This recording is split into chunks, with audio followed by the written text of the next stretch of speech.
намаз оқыдым дегеннен кейін біз толық тура жолда емеспіз.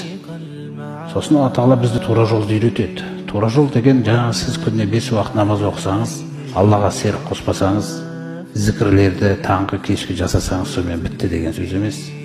Күніне Алла Тағала бізді неше түрлі жағдайлармен сынайды. Мақсат сол жағдайлармен сынаған кезде бізге тура жолды үйреткісі келеді.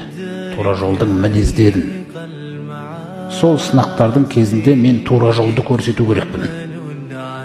Мысалы, Бақара сүресінде Алла Тағала айтады: "Валанаблуаннакум бишайин минал хауфи". Міндетті түрде, ей иман келтіргендер, сендерді емтиханнан өткізіп сынаймыз. Немен? Бишайин минал хауф. Сәл қорқытамын сені. Жұмыстан шығып қалайын деп отқан сияқтысыз.